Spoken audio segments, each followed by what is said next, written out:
It's happening. Self-driving cars are here. All right, this was announced yesterday, at least the exact time of this video. Uber begins offering rides in self-driving Waymo cars. I've heard about Waymo when it comes to self-driving cars and everything. That's been a huge name recently. So anyway, let's go to it. The key points. Uber users in Phoenix. It's starting in Phoenix. I'm kind of curious why. I wonder if maybe Waymo was based there, to be honest. But they'll be able to ride in a fully automated car, Uber announced yesterday. This is a partnership between Uber and Waymo, the autonomous vehicle company owned by Alphabet, which I believe is owned by Google. And customers can choose to accept or reject the autonomous option. And there's a 24/7 helpline for passengers who are traveling in a Waymo car. This is how it looks. And you know what's kind of funny is I feel like looking at this probably is going to be maybe similar to looking at like the computer from years ago. What was it called? Is it Eron or I can't remember the EROM. I can't remember the first ever computer was called. But I mean, with all this kind of stuff on it and weird kind of gadgets, I think eventually it will just look like a normal car or whatever. I mean, we'll see. But going down here, right? Uber has publicly rolled out access to its Waymo cars in part because, quote unquote, is the largest fully autonomous service area in the world. Phoenix is the first, so maybe that's why. Maybe Phoenix is the most autonomous service area. I never knew that, but it's happening. And now I think for anyone super scared, especially because we look at ChatGPT, we look at AI, we look at everything. I still think we have a long way to go. Like, this is so in beta stages right now, but, you know, tough to say right now. So the autonomous Uber rides will be serviced by Waymo vehicles, and the rides will be the same price as traditional car rides Uber offers.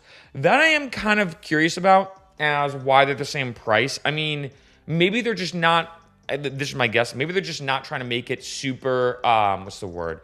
Tricky, for lack of a better word, when it comes to financials of trying to figure out like, all right, should we charge them less? If so, how much less? And blah, blah, blah. And maybe the operating costs of an autonomous vehicle maybe is a little bit more. So I generally don't know why they're the same price because I feel like shouldn't it be cheaper? Or maybe they're not trying to rattle the cage or boat or whatever, rock the boat too much, where if you think about it, if like say an Uber costs $15 with a human or $12 with a robot, or autonomous vehicle, that could immediately start causing issues of, oh, well, it's cheaper to use AI or autonomous vehicles or robots or blah, blah, blah. So you can see here, customers who request a ride in Uber X, Uber Comfort Electric, or Uber Green. Kind of weird, because aren't they all electric vehicles, or maybe not, actually? Maybe I'm just assuming that. Maybe not. But within Waymo's operating territory, it could be paired with one of its autonomous cars. Users will be notified in the Uber app if they are paired with a fully autonomous vehicle, and they can choose to accept or reject it. So you do get the option of being like, I don't trust it. And I've said this before in other videos. It kind of reminds me of the microwave. I remember when that first came out, people didn't trust it compared to the oven. They're like, there's no way it heats something up in 30 seconds or a minute, so refuse to use it. I feel like it's gonna be the same thing. I almost want to like fly to Phoenix and try this, which is funny. I mean, it's like a 7.5 hour drive here from LA.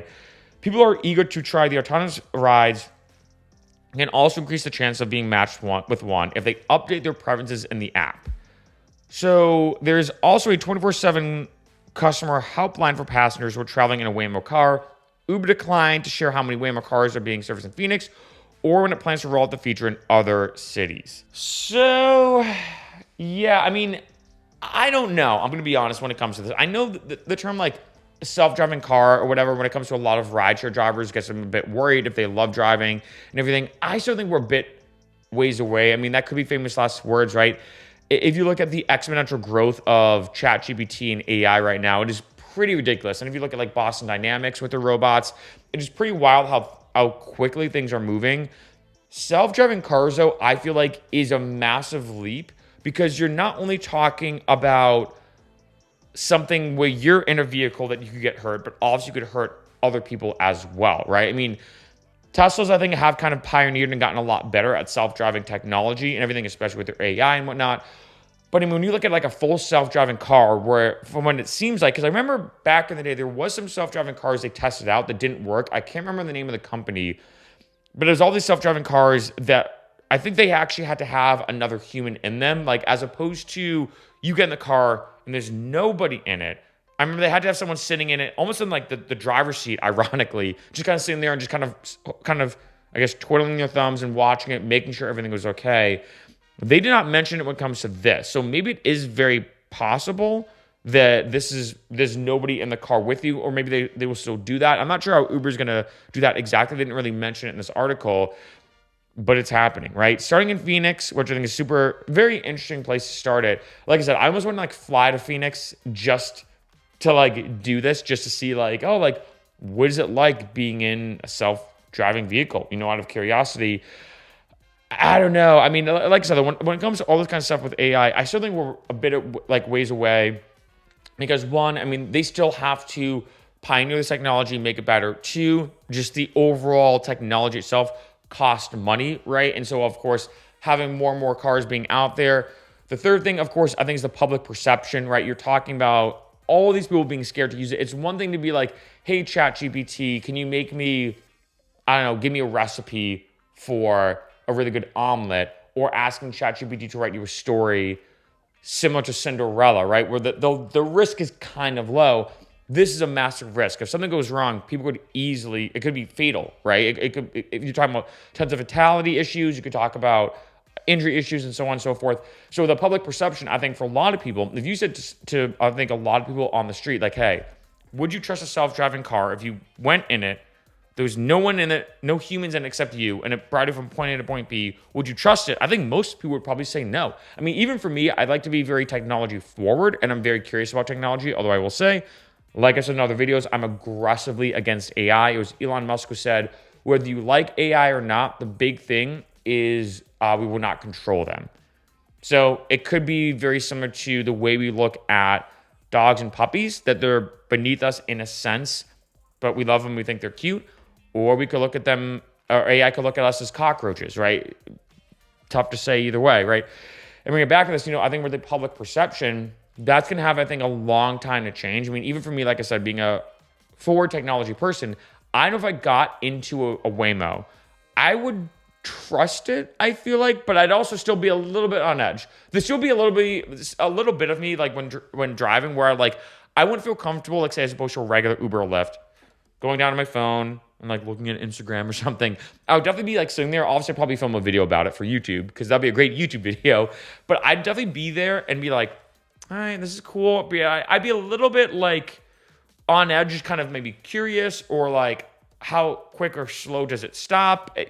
Or like, is there, I think it was a podcast, I believe, with like Joe Rogan and Elon Musk, where Joe Rogan said, like, is there like a quote unquote like a-hole function on Teslas? Because as you can imagine, in some cities, you need to drive a little bit aggressive to get from point A to point B. And if you're too passive, you'll never get in that lane, or you never get where you want to go.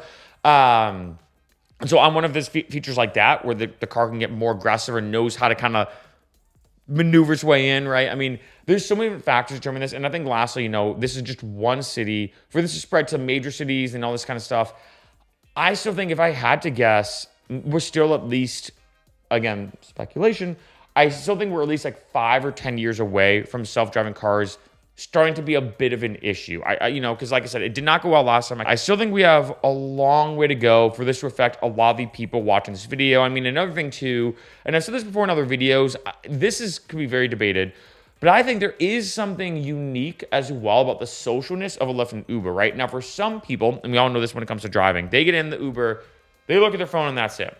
For other people, though, there is something nice about having a human with you, right? Like, let's say you, especially if you fly into a new city, someone picks you up, they're like, hey, how's your day going so far? And I'm like, good. Like, I remember this happened to me. I was in Vancouver, and I was like, yeah, I just got to Vancouver. I'm exploring the city. I'm going to a street called Granville Street, which is like the main party street in Vancouver. And he's like, oh, check out this part, check out this. And it was kind of nice to have like a conversation with a human, which sounds weird to say, right? So there's that kind of like social connection that I did like. However, I hate to say it too, looking at both sides, which is always important to do, that if, like, say you said to somebody, like I said earlier as an example, you could pay $15 to have a human drive you, or $12 for an autonomous vehicle, I think most people would choose the autonomous vehicle to save that extra $3. And so I hate to say it, if I had to look at this as a big picture, like tree versus forest analogy, tree in terms of the small picture. We have at least 5 or 10 years to go, I think. But big picture, I mean, if you think about it, for like say people who like doing Uber and Lyft full time, and like say you're 25 years old, by the time you're 35, could you have issues? Is this something you'd have to worry about finding another job? I'd say potentially, and I also say another big picture, forced kind of big perspective. I do think it's pretty much almost inevitable because Uber and Lyft are companies and they're not the best companies and they're looking to make money, that getting rid of human drivers would probably be the biggest thing for them to reduce their costs an aggressive amount. And so I'd say it's almost inevitable when this will happen, when autonomous vehicles will fully take over Uber and Lyft and there'll be no more human drivers. And that's a bit of a scary thought. Now, when will that happen? I don't know. But like I said, it's unfortunately not an if to me, but a when.